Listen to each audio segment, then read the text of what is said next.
Shalom, everybody. Thank you so much for tuning in to another lecture. My name is Omer Eshel, and I am with the Bible Comes to Life Travel and Education Center. And we are specializing in biblical archaeology and connecting the Bible with archaeology to prove the Word of God. So this presentation is going to be about Jerusalem, the history of Jerusalem and the importance of Jerusalem. But before that, I would like to start with prayer, and then I'll be able to share the screen. So, אבינו שבשמיים, קח עינינו לראות פעולותיך בארץ ישראל ולהבין את דבריך שנכתבו בכתובים. Our Father in heaven, please open our eyes to see your works in the land of Israel and understand through them your works. And as we say, Amen. So, we are going to start today to talk about Jerusalem. I mean, this is one of the cities that, it's one of the most important cities, if not the most important city in the world. And the question is why? Why is it so important? Why is it so unique? And we are going to try to dive in the next 45 minutes or so to understand this question. So this is, of course, a picture of Jerusalem from Mount of Olives, and there are a few key sites that we are going to refer to quite a lot. But before we even dive into the history, I want to talk to you a little bit about the geography. So we are facing from the east looking westbound. This is New Jerusalem, Western Jerusalem. This is Old Jerusalem. And here, you cannot see it, but you will. This is Ancient Jerusalem, City of David. Within Jerusalem, we have of course, the Dome of the Rock, the place where used to be the temple of God, the second temple, and the first temple. We have the walls that were built by the Ottoman, but actually the originator of it by King Herod. We have four quarters in the old city: Muslim, Jewish, Armenian, Christian. Okay, so again, Muslim, Jewish, Armenian, Christians. Four quarters that are basically building the old city. There is absolutely no problem to move between one quarter to the other. The reason why they are called like this, because historically, this is where those members of that religion lived. Historically, Jews lived in the Jewish quarter, Muslim in the Muslim quarter, Christian in the Christian quarter, and so on and so forth. Today is a lot more fluid. You have Jews who live in the Muslim quarter, you have Christian lives in the Jewish quarter, so it's not like you have a border between those quarters. Few key places in those quarters. Of course, in the Muslim quarter, you're going to have the Dome of the Rock. In the Christian quarter, you're going to have the Holy Sepulchre. In the Jewish quarter, you have the Chova Synagogue. In the Armenian quarter, you're going to have basically the Tower of David, which technically belongs to the Armenian quarter. It's right on the border between the Christian, Jewish, and Armenian, mostly into the Armenian quarter. This is the Tower of David. It has nothing to do with King David. It's actually a castle that was built by Herod. Has a lot to do with Jesus and the Praetorium, but this is to continue in our conversation. So Jerusalem is one of the oldest inhabited city in the world. What does it mean by continuously inhabited? We do have ancient cities that are much older than Jerusalem, but they're not inhabited, meaning there are ruins. So you cannot really claim to say that this is an ongoing city. It's an ongoing site, but not an ongoing city. There's a huge difference. When you have a city as old as Jerusalem, which is way more than 3,000 years old, actually the roots of Jerusalem go back to around 4,500 years ago. 3,000 is not just King David, but we do need to remember that Abraham also visited Jerusalem. We know that from the book of Genesis with Melchizedek, king of Shalem. So the early beginning of Jerusalem is anywhere between 4,500 to 5,000 years old. That's the bedrock of Jerusalem. In those 3,000 years, since the establishment of the city of Zion, not to be mistaken with Jerusalem, but city of Zion, meaning the city that King David made it his capital, and then it became a religious center. We're looking at 3,000 years of one of the most important cities in the world that actually affects about two-thirds of humanity. That's how close and that's how important Jerusalem is. I always say that there are few internal cities in the world. There is Rome, There is Istanbul, Constantinople, Xi'an in China, and of course Jerusalem. Those are the four main cities. Also Varanasi in India, but the big cities that really affected the world tremendously. Jerusalem stands above all of them, and that is why it is the center for so many years and so many conflicts, and also ideas and exchange of faith, because it's a center of the world, always had been for the past 3,000 years. Let's look at the beginning of Jerusalem and see how and why it became the city that we are looking at. So what we are seeing here, I do apologize for the small cursor, we do see here a computerized image of how the city looked like in the time of King Solomon, at least Solomon. How do we know it's Solomon and not before? We have the temple. In the time of King David, the city ended roughly around here, or actually here. You can see the walls over here. This is the palace of David over here, and here is the Arona threshold right over here. This is where David bought this land, and also called Mount Moriah, and this is where Solomon built the first temple, Zerubbabel the second temple, and Herod the Great renovated the second temple. So it's not the second temple was not built by Herod. It was built by Zerubbabel, but we will continue to talk about this. When David arrived and conquered Jerusalem, this was the city. That's it. That is the city of Jerusalem in the time of King David. We do see few important sites. One of them is the Palace of David, the citadel of Zion, right over here, and the Pipe Castle, which is here. This is where Joab, son of Zuriah, entered in and conquered the city, basically by taking the water supply. This is it. Down here below, you can see the beginning of what will be in time the Pool of Siloam, but this is much later. Here, you have basically a small reservoir that collected the water that ran through this ravine, which is called Theropeon. Just for us to understand what we're looking at. Here, this is east, north, south, west, Temple Mount, City of David. The western wall is here. This is the western wall. The eastern gate is roughly here. This is the eastern gate. Okay. And where Solomon was crowned is here. Gihon Spring, and Pool of Siloam is over here. You can look at this model that is in the Israeli museum, and you can see this during the time of Jesus. So this part over here, the Ophel, this part will be this. Okay. This wall here will be this. And of course, we see the walls, the eastern wall, the western wall, and Pool of Siloam, eastern wall, western wall, Pool of Siloam. By the way, well, we're going to talk about that, the siege in a few minutes. Why did David conquer Jerusalem? Why?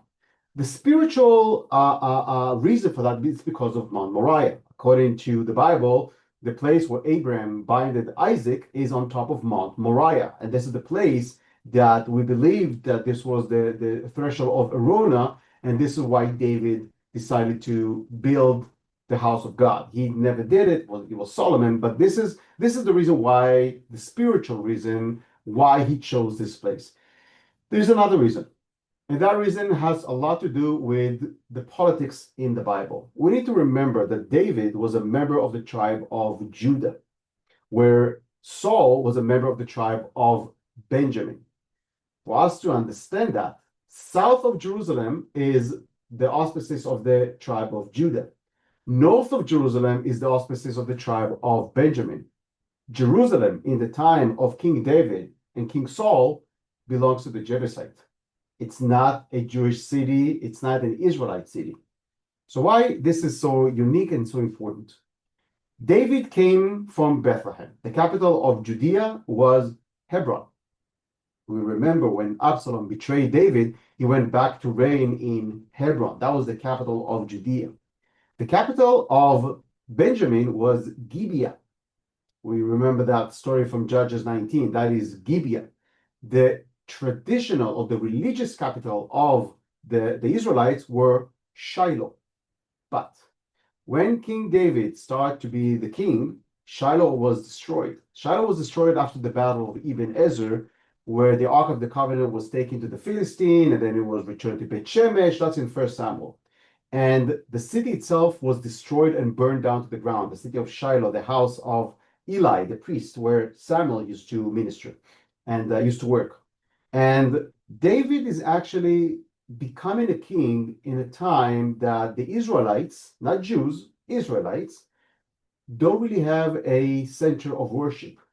What David does, which is brilliant move, he conquers Jerusalem, which is actually a geographical glue between the new royalty tribe of Judah in the south and the old royalty tribe of Benjamin, which is to the north. And by declaring Jerusalem as the new capital and as the new Shiloh, because the house of God was going to be in Jerusalem, David basically glued the tribe together. That is a brilliant move of a brilliant king. Years later, by the way, the nation of Canada is going to do the exact same thing. There's going to be a rivalry between Toronto and Montreal. They said, you know what, let's put in the middle Ottawa. The idea of making Ottawa the capital of Canada actually comes from the Bible, the idea of King David making Jerusalem his political and spiritual capital. So we are looking around the year 1000 BC, give or take. BC stands for before COVID. Kidding, before Christ. Okay, the first temple period is anywhere between roughly around 920, 930 BC until 586 BC.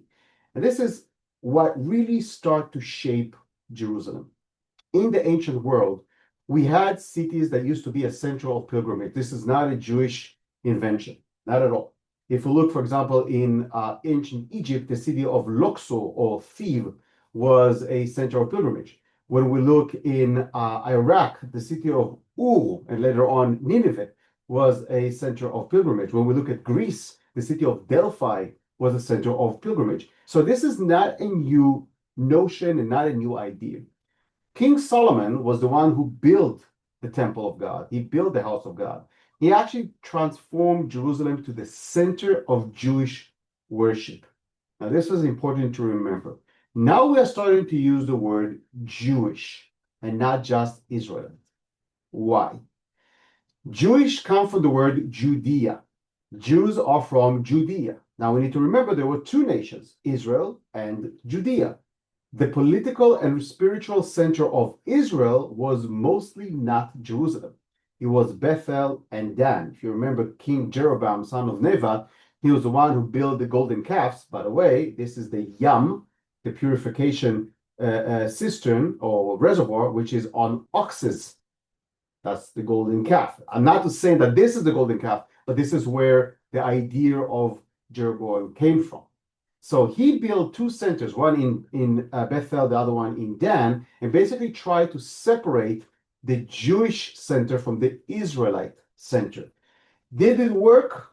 Not so much, because you still had pilgrimage coming from all over the nation to the temple in Judea, in Jerusalem, 3 times a year. Of course, the main pilgrimage, which will be Feast of Tabernacle around the fall, Feast of Passover, which is, of course, in the spring, and Feast of Pentecost, which will be end of the spring, beginning of summer. So we're looking at Feast of Tabernacle roughly around October, Feast of Passover roughly around April, Feast of Tabernacle roughly around June. That's what we are looking at. But what we are seeing here is a centralization of faith and governments. And this is, of course, in the temple. The temple itself, interestingly enough, we know very much from the Bible how it looked like. Because in both in Chronicles and in Kings, we have a decisive description of how the temple should look like. For example, the 2 pillars at the entrance to the first temple was the Boaz and Yachin. And when you travel today in ancient Phoenician towns in Lebanon, or if you travel to the city of Hatzor in Israel, you will see foundation of 2 pillars like this. Because the idea of having those 2 pillars is not just of Solomon. And we need to remember the guy who helped Solomon to build the temple was King Hiram, who was a king from Phoenicia, which is Lebanon. So interestingly enough, we started to see Jerusalem as a political and international center of faith, with one big difference to any other centers in the world at that time. This is a monotheistic center. This is a center for one God. That does not exist anywhere in the world. All the other centers, if it's in Thebes, Luxor, Ur, Delphi, Xi'an in China, all of those places are for demigods, for many gods together. This is the only place in the world that is one God, and that is the monotheism, of course, the one true God, the Lord of Lords. But this is, we need to remember, this is the only place in the world. The next time we will see something like this will be about 1,000, almost 1,500 years after this temple, only during the Byzantine period. Only then we're going to see another center for one God, which is, I think, incredible. In the year 586 BC, the king of Babylon, King Nebuchadnezzar, besieged Jerusalem under the auspices of King Zedekiah and the shepherd of the prophet Jeremiah, and burned the city and looted it and basically exiled the Jews from Jerusalem. We have so many evidence of that account from the year 586 BC. What you're looking at right now is a picture of an area which is called the burnt house, and it's a house of high priest dated to the time of Jeremiah, 586 BC. When you travel today in the Jewish quarter in Jerusalem or in the city of David, or National Park, which is today outside the city walls, but that's the nucleus of Jerusalem, you will see remains of that great fire in the year 586 BC.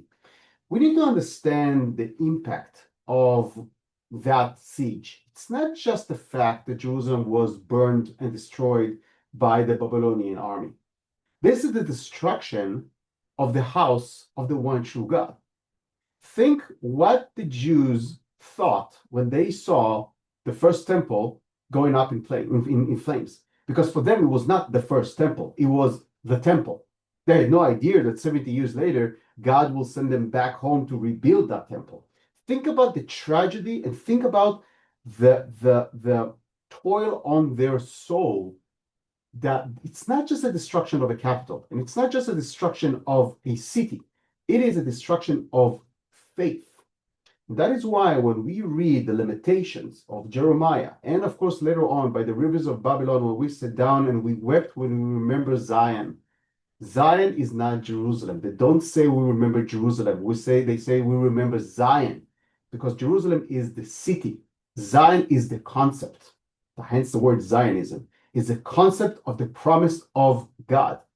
And later on, during the Persian Empire, of course, we know of Ezra and Nehemiah that returned to Zion.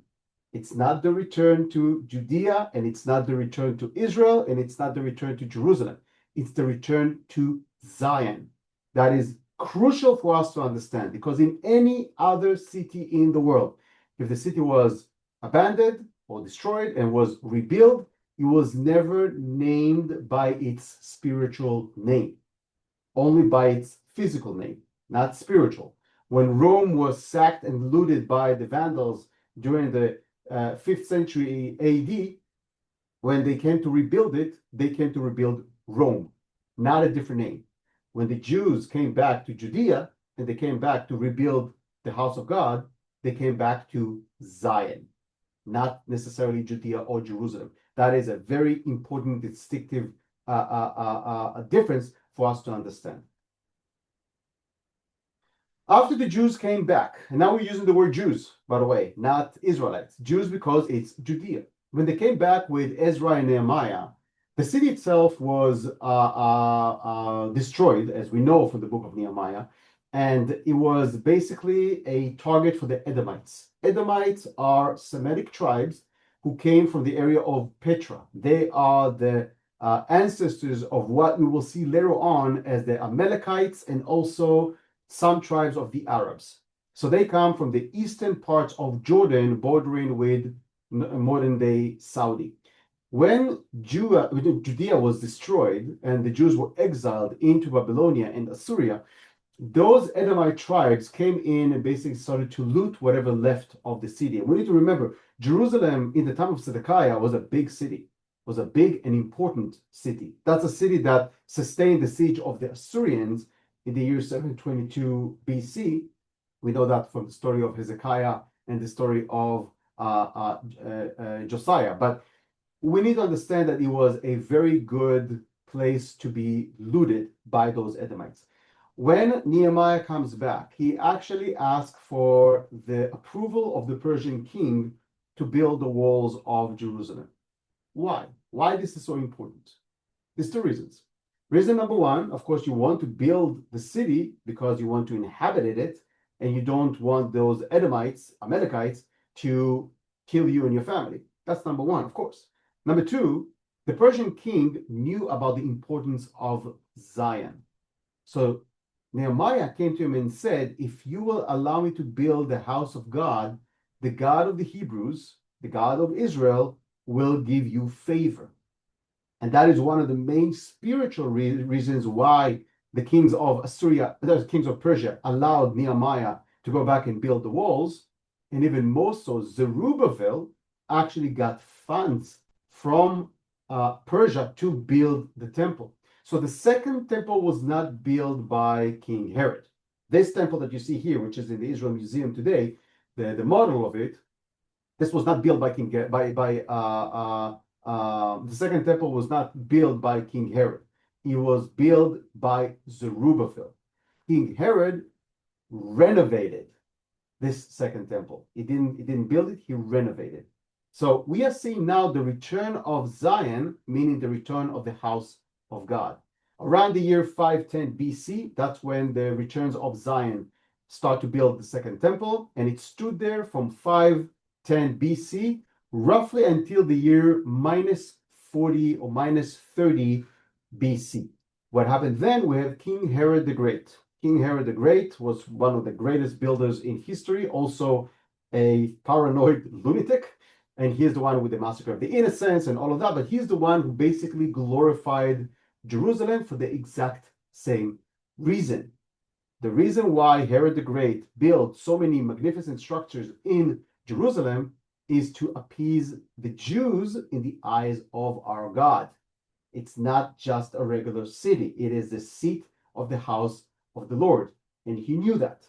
So he built magnificent structures such as renovation of the Pool of Siloam, of course, the Temple Mount that we know today, that we see today. This entire plateau here was built, the plateau itself was built by King Herod, and all the four retaining walls, including the Gate of Mercy, which we can see until today, was built by King Herod during the time of Jesus. When we look at the city itself in the time of Jesus, so we are now around the year, let's say 1 AD, 2 AD, give or take, because we don't really know what is the exact date of the birth of Jesus. We know it was not Christmas, that we know. He was probably born around Feast of Tabernacle, give or take the year minus 4, minus 5 BC. How do we know that? Because Herod died in the year minus 4. And if we follow the accounts of Massacre of the Innocents, it couldn't be that Jesus was born in the year 0, because that would be 4 years after the death of Herod the Great. So probably we're looking at minus 4, minus 5. Why is the difference? Why is the mistake? It's because of the Gregorian calendar. I'm not going to go into this lecture, but just for us to understand. I want to picture how Jerusalem looked like during the time of Jesus. Judea was one of the biggest provinces in the entire Roman Empire, not in terms of land, in terms of innovation, wealth, and population. Funny enough, like Israel today, one of the most prosperous countries in the West. It's basically the same 2,000 years ago. The country itself was not big. The province of Judea was not big at all. If you compare it to Gaul or to Hispania, which is Spain, or to Romania, which is back then was called Dacia, Judea was a very small province. What was the difference? What made it so wealthy and prosperous? We need to remember that in the time of Jesus, Jews were about 10% of the Roman Empire. Jews were actually a very large chunk of the Roman Empire. That is before the persecutions of the Romans. That's before the Great Revolt. That's before the renaming of Israel or Judea to Palestine. So we are looking at a very large nation, which was a part of this complex, which is called the Roman Empire. Into this, we need to remember the importance of the city of God. Jerusalem was known also for non-Jews as the city of the God of the Hebrews, the one true God. And when Jesus ministers in Jerusalem, he ministers in the city of Zion. When Jesus has been crucified and resurrected in Jerusalem, he's been crucified and resurrected in the city of God, in the city of Zion. That is a very important distinctive to make. It's not a regular city. The temple that was built by Herod was actually at the time the largest religious structure in the world, in the entire world. The entire plateau, which is called today Temple Mount, it was built by King Herod 2,000 years ago. It was the largest religious structure in the entire world, bigger than the Temple of Jupiter in Rome and bigger than temples that we know today in China. Why? We need to remember that we just spoke about the three pilgrimage. So 3 times a year, about 1.5 million people were crammed in the busy streets of Jerusalem. 1.5 million people. The population of Jerusalem today is 1.2 million. So we're talking 2,000 years later, and still the population is smaller. That can be shown also in the Gospels. When, for example, let's look at the descent of the Holy Spirit in Pentecost. It was so crowded that they couldn't find a place. They had to go to the upper room. Before the feast of Passover with Jesus, the city was so crowded they had to break bread for the last meal in the upper room. Why? Because of the pilgrimage.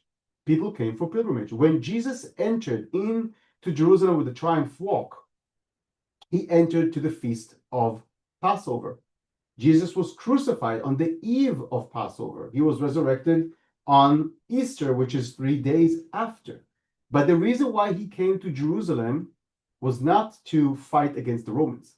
Him, as a rabbi, he came with his disciples through Mount of Olives in the triumph walk, and the cries of Hosanna, Hosanna, to be taking participation in the feast of Passover.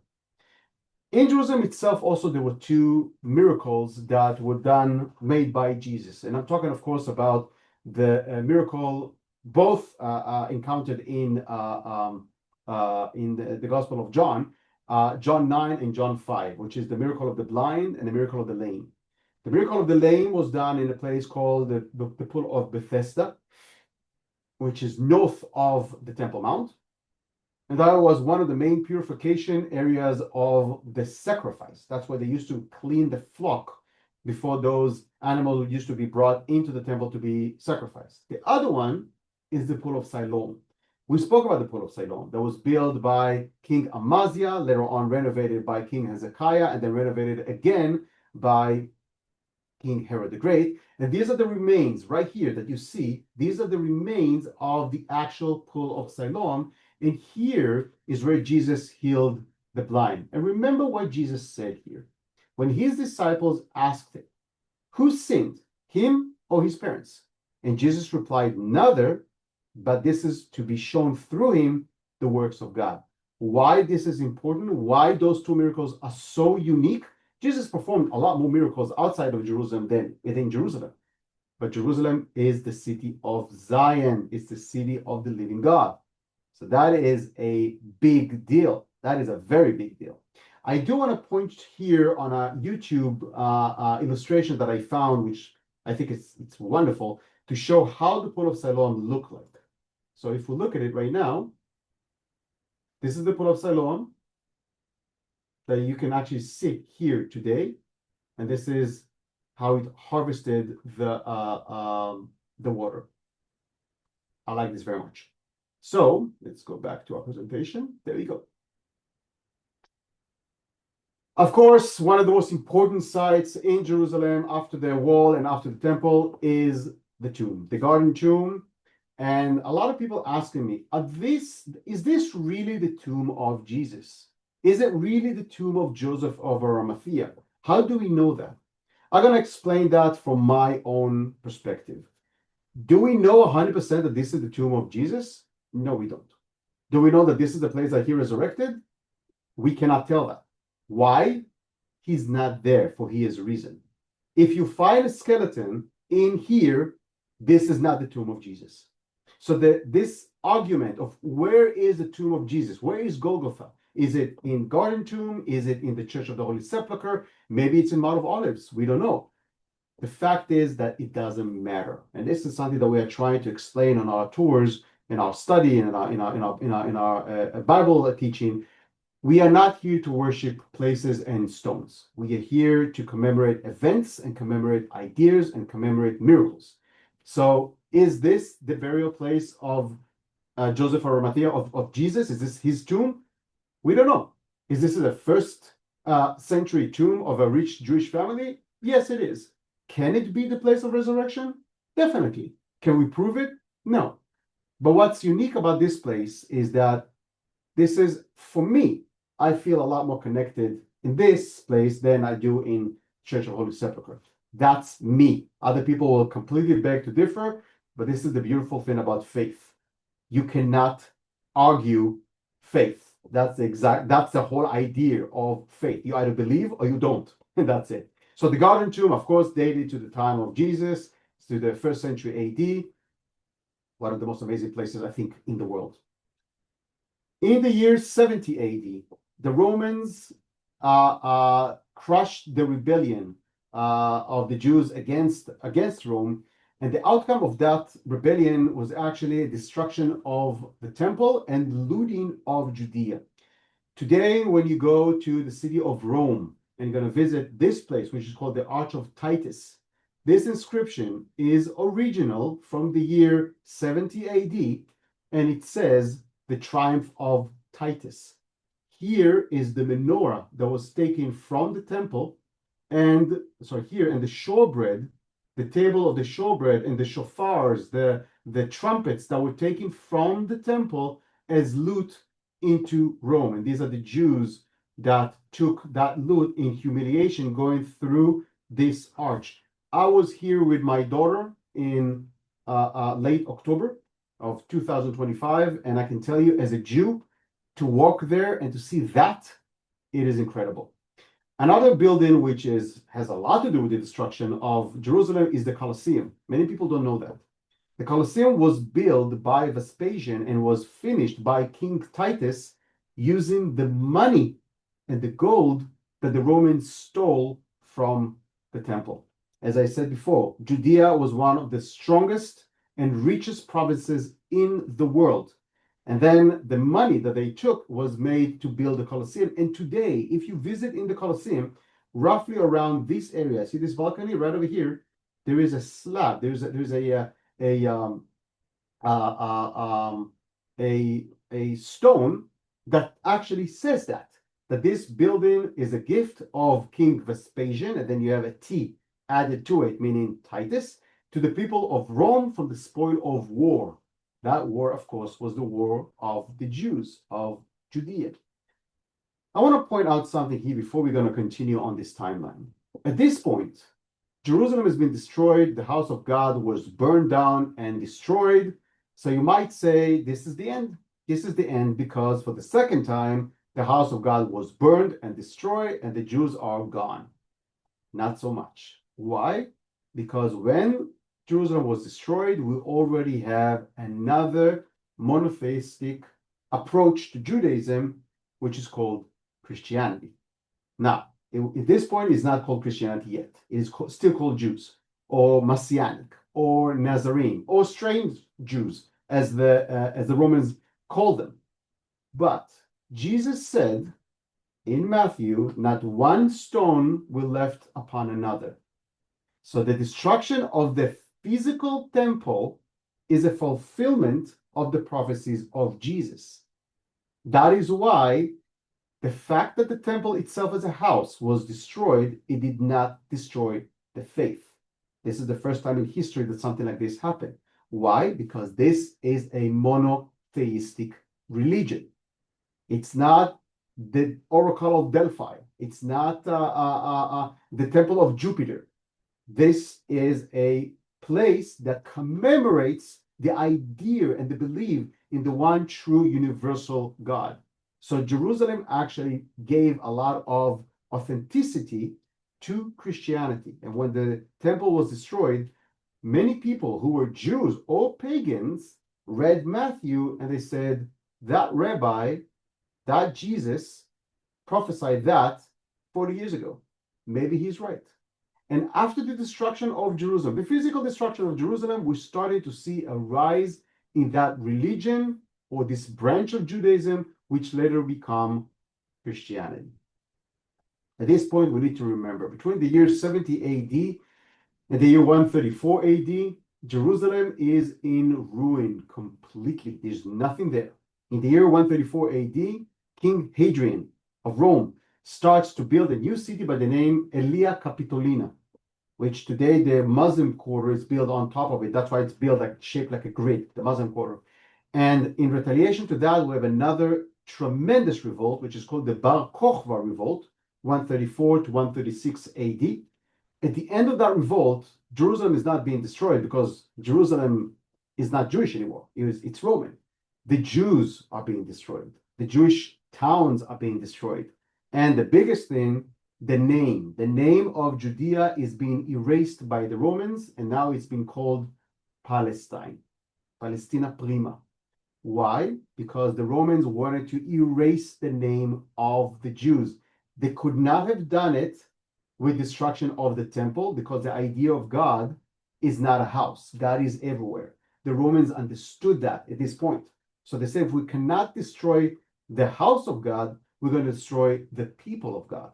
And they changed the name from Judea to Palestine. By the way, this is something that the Romans did quite systematically. Around the same time, King Trajan changed the name of the kingdom of Dacia or Dacia to the kingdom of Romania, which is the nation of Romania that we know today, the country of Romania. Romania meaning Rome, Romania.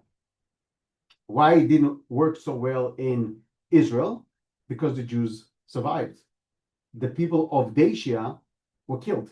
The Jews are still here. I'm one of them.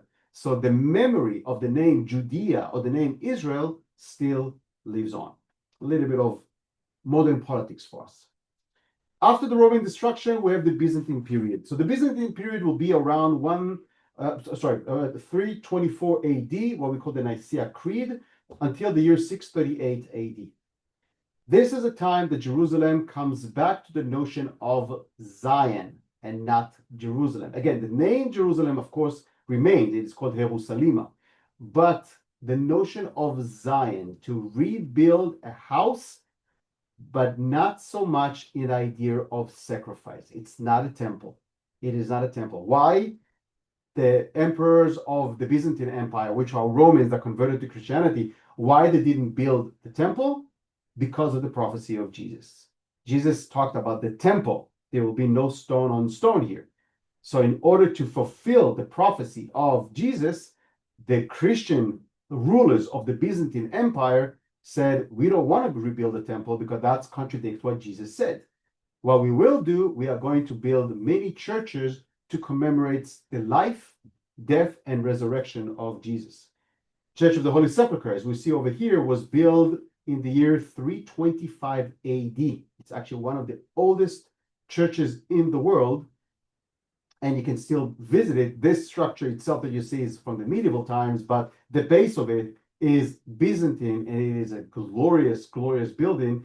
The Byzantine also built many churches and many points of interest all throughout their empire. If it's in Ephesus, if it's in the Cave of Revelation in Patmos, if it's all the 7 churches in Asia Minor, if it's in Greece, in Thessaloniki, many areas to commemorate event of Jesus, the disciples, mostly Paul, and to commemorate the stories of the Bible, meaning they used geography and history to prove scriptures. Actually, very, very similar to what we are doing today.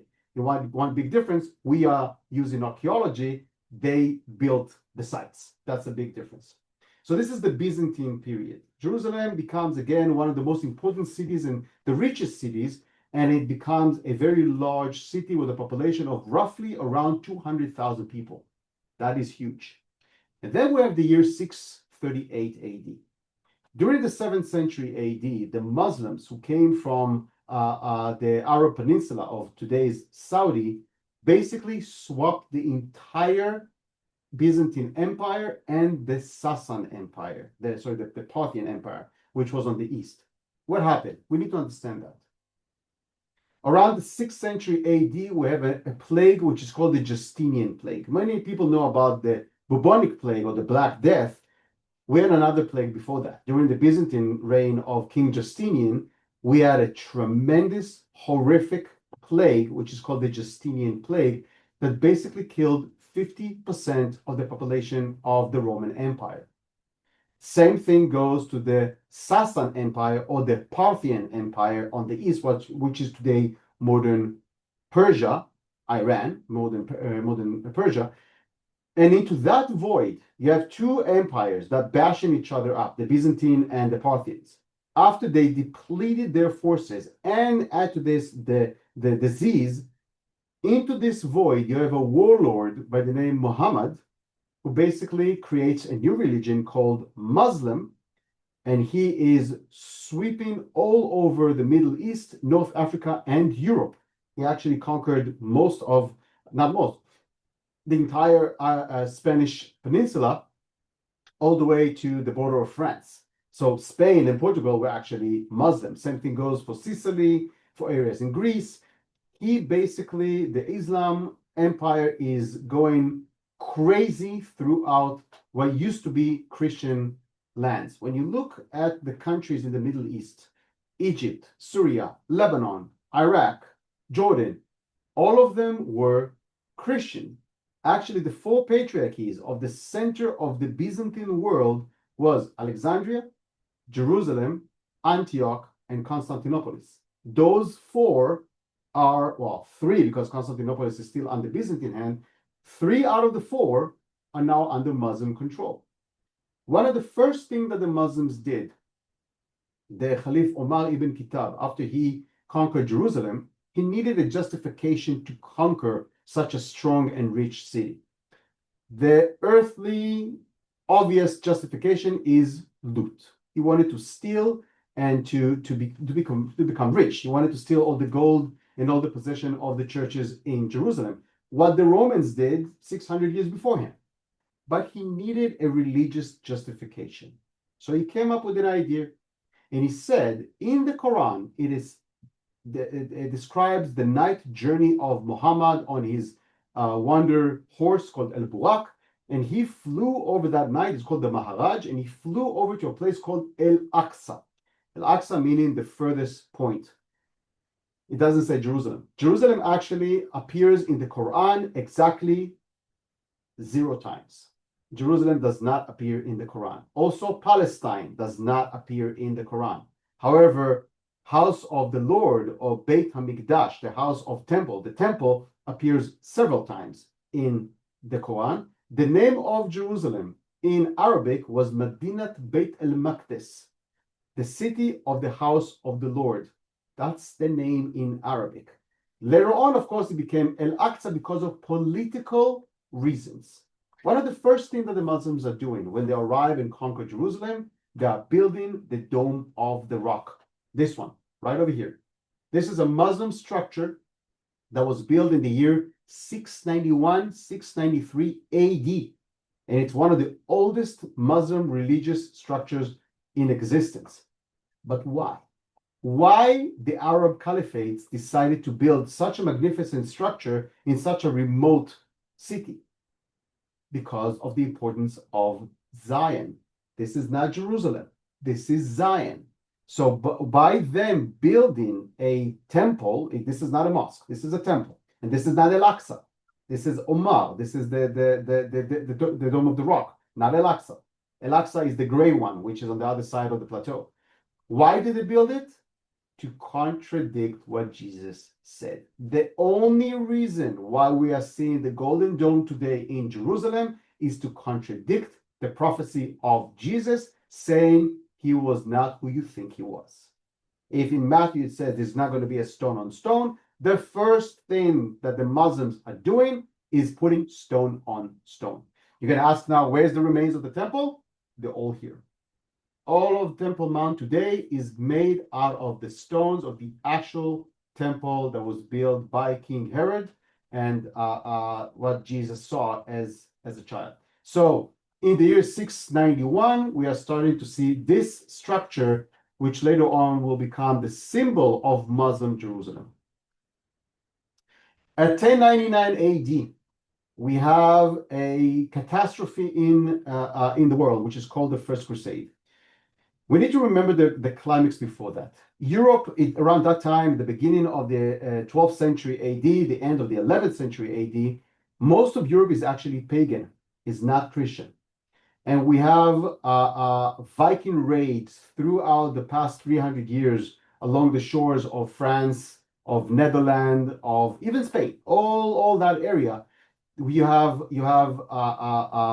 pagan warlords, Vikings, that are destroying Christian communities, which what used to be the Roman Empire. Around that time, around 1099, 1096, give or take, we have a period that many of those warlords convert to Christianity. It starts with the British Isles and then goes on into the Frank kingdom of Charlemagne. It started roughly around 800 AD and moves on. Around that time, at 1099, we have a burst of population in Europe, and Europe itself cannot sustain, they cannot produce enough food for its inhabitants. About 30 years before that, around the year 1063 AD, there is a ruler in Jerusalem by the name El-Hakim. El-Hakim destroys the Church of the Holy Sepulchre. The news go back to Europe, to the Pope, and Pope Urban II in the year 1095 AD says that you have to go and release Zion. You have to release Jerusalem from the hands of the infidels, the Muslims. And all of a sudden he comes and says, I'm going to give you indulgence, meaning I'm going to give you forgiveness. The church will forgive anyone who committed any crime, especially murder. And a lot of those mercenaries who used to kill left, right, and center all of a sudden become holy soldiers. And that is the beginning of the First Crusade. For 3 years, between 1096 and 1099, those crusaders, most of them warlords, a lot of them are just peasants, were going to free the Holy Land from the hands of the Muslims. The main reason for that was, of course, religious reason. They came to get remission of sins, but also, and let's not be naive, they wanted money. They wanted to loot and they wanted to become rich. This is an opportunity for them, for lower ranking knights, to become very, very rich. That's one of the main reasons, by the way, why they did such atrocities against the Jewish communities, what we would call the Ashkenaz communities, on their way. They basically annihilated the Jewish communities in Germany and in France. They arrived into Jerusalem on the 15th of July in the year 1099, got into the city and massacred every single person in the city, every single one. It is actually considered to be one of the worst conquests in history, in modern history. Of course, modern talking from the year 1000 AD onward. So the Crusades, we have this notion of them of being warriors of Christ. That really wasn't the idea. One of the main reasons why we're looking today at the Crusades, like Richard the Lionheart, as a symbol, that's because of the British imagination during the Victorian era in the 19th century. They used the Crusades and the kings of the Crusades as a role model. But the fact is, they were very far from being role model. They basically killed in the name of our God, who doesn't like killing. Our God is a God of life and God of compassion, not this. But that's what history shows us. And the Crusades basically annihilated anyone who is not Christian, and they brought Catholicism into the city of Jerusalem. We need to remember that the Catholic Church was born in the year 1054 AD. So that's 40 years before the Crusades. And here we have the establishment of the Catholic Church in the land of Israel, and that is why we see so many Catholic remains in in Jerusalem and in Israel in general. That has to do back with the Crusades. When the Crusades were gone, they were defeated by a group of warriors. Before that, of course, was Saladin. Saladin in the year 1187 defeated the Crusades, and then the city itself is being governed by the Muslims until the year 1517. During the Mamluk period, between the year 1250 and 1517, there was no walls around Jerusalem, and that is why. The Muslims were always afraid of a crusade, of another crusade from Europe. There were actually 9 crusades. 9. Only one of them was successful, but there were 9 crusades. So what they did, they literally knocked down the walls brick by brick to prevent the Crusaders of returning back to Israel and rebuild the city of Zion, rebuild Jerusalem. Because the Muslims said that even if there is a gap in the wall, you can always patch that gap, and this is a fortified city. So they literally destroyed every single castle and every wall of the Crusades and left it in ruins.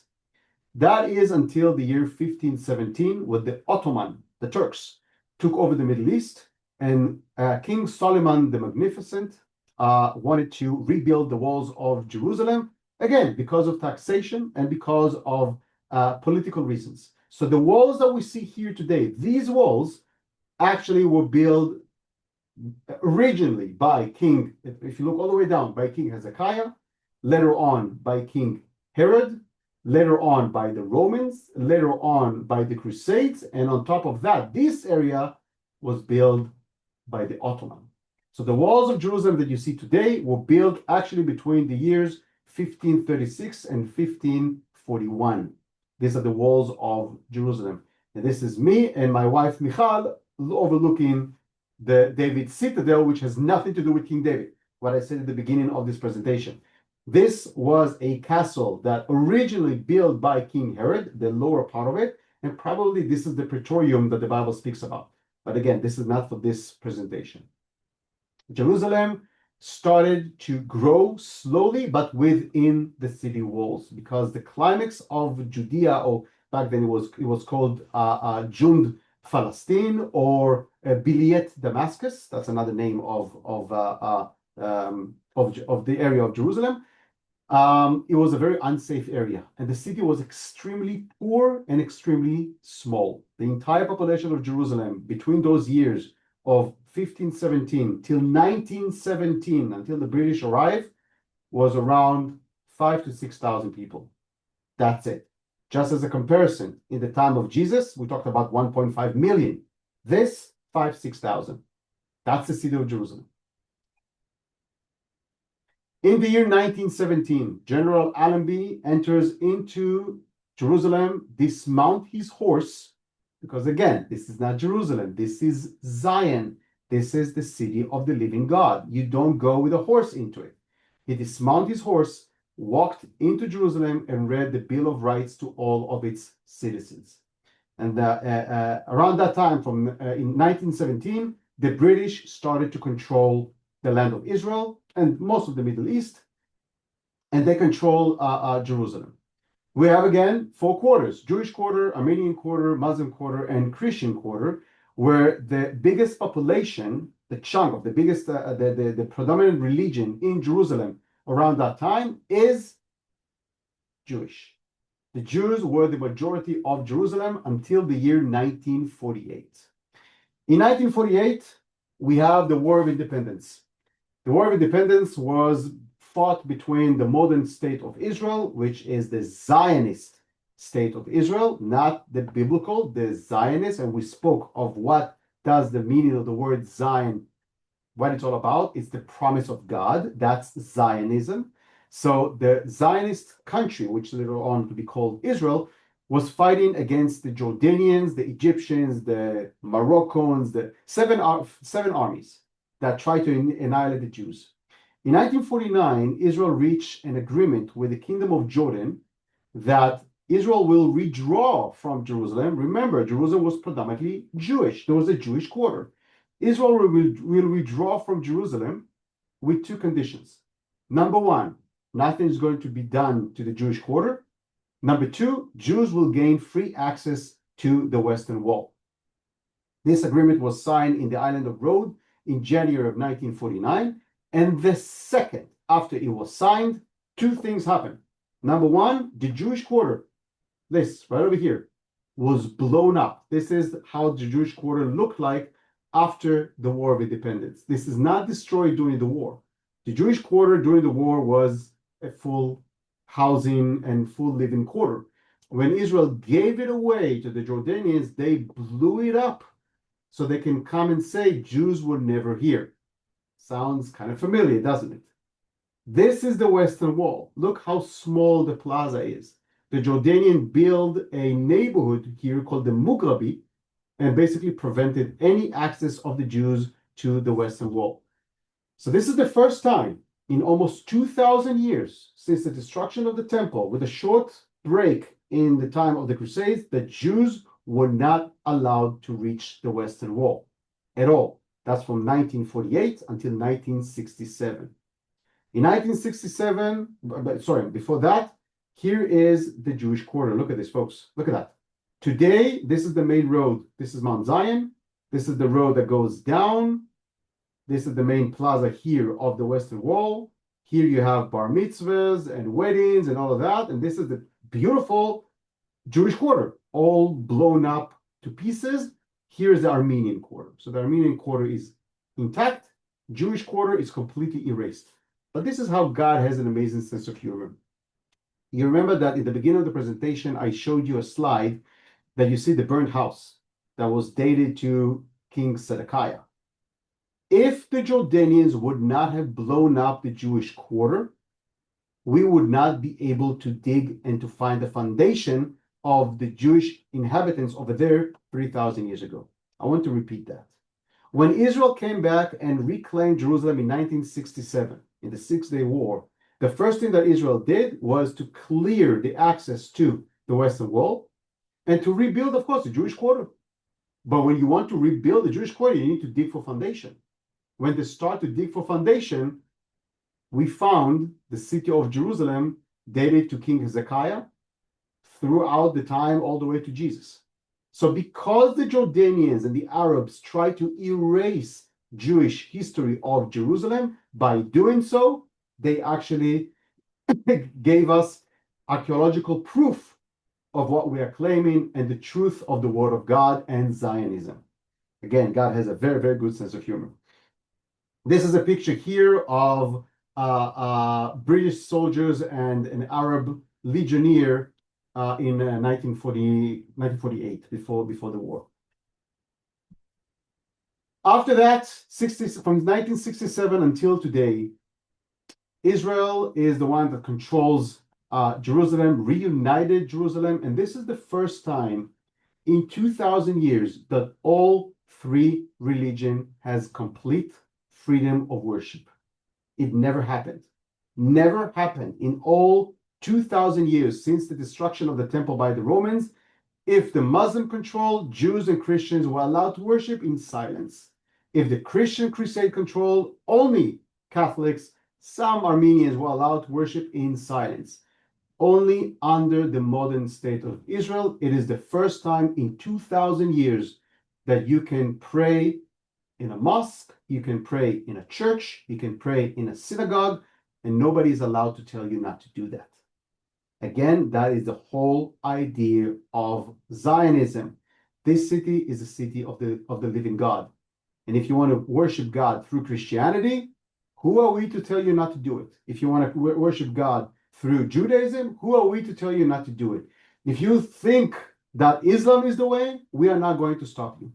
And that is one of the things that really aggravates me when I hear today about, people blaming Israel for being an apartheid state and that, Jews are persecuting the Muslims. And this is such an amount of lies. And this is what happened when the main source of information is coming from social media and platforms like TikTok and Instagram. That is the problem that we are facing today, folks. It's funny to say that today we hold in most of the world knowledge in a little device in the palm of our hands, but between our ears, we don't really have much. And I think what we are learning from this, and especially in a presentation like that, is that we need to learn, we need to dive and go deep, deep, deep into the Word of God and read and understand for ourselves and not let anyone else tell us what they think. And if they do, we need to take it with a grain of salt. So today, of course, as I said, Jerusalem is reunited by the state of Israel, and the name of Jerusalem today in many schools and in the Hebrew language is not just Jerusalem. You can say Zion, and it came back to the original intention of the city of Zion, that whoever thought about it first was King David 3,000 years ago. Thank you so much for watching the history of Jerusalem, the importance of Jerusalem. If you have any questions, please email them to us, and we're going to answer them on our Q&A session, which will be this Saturday. You're going to have a link, and you're going to have an email from Tracy about this presentation, and I'll be more than happy to answer any questions that you might have. Until then, thank you so much for watching. God bless, and keep on reading scriptures, because I always say that we serve an awesome God. God bless.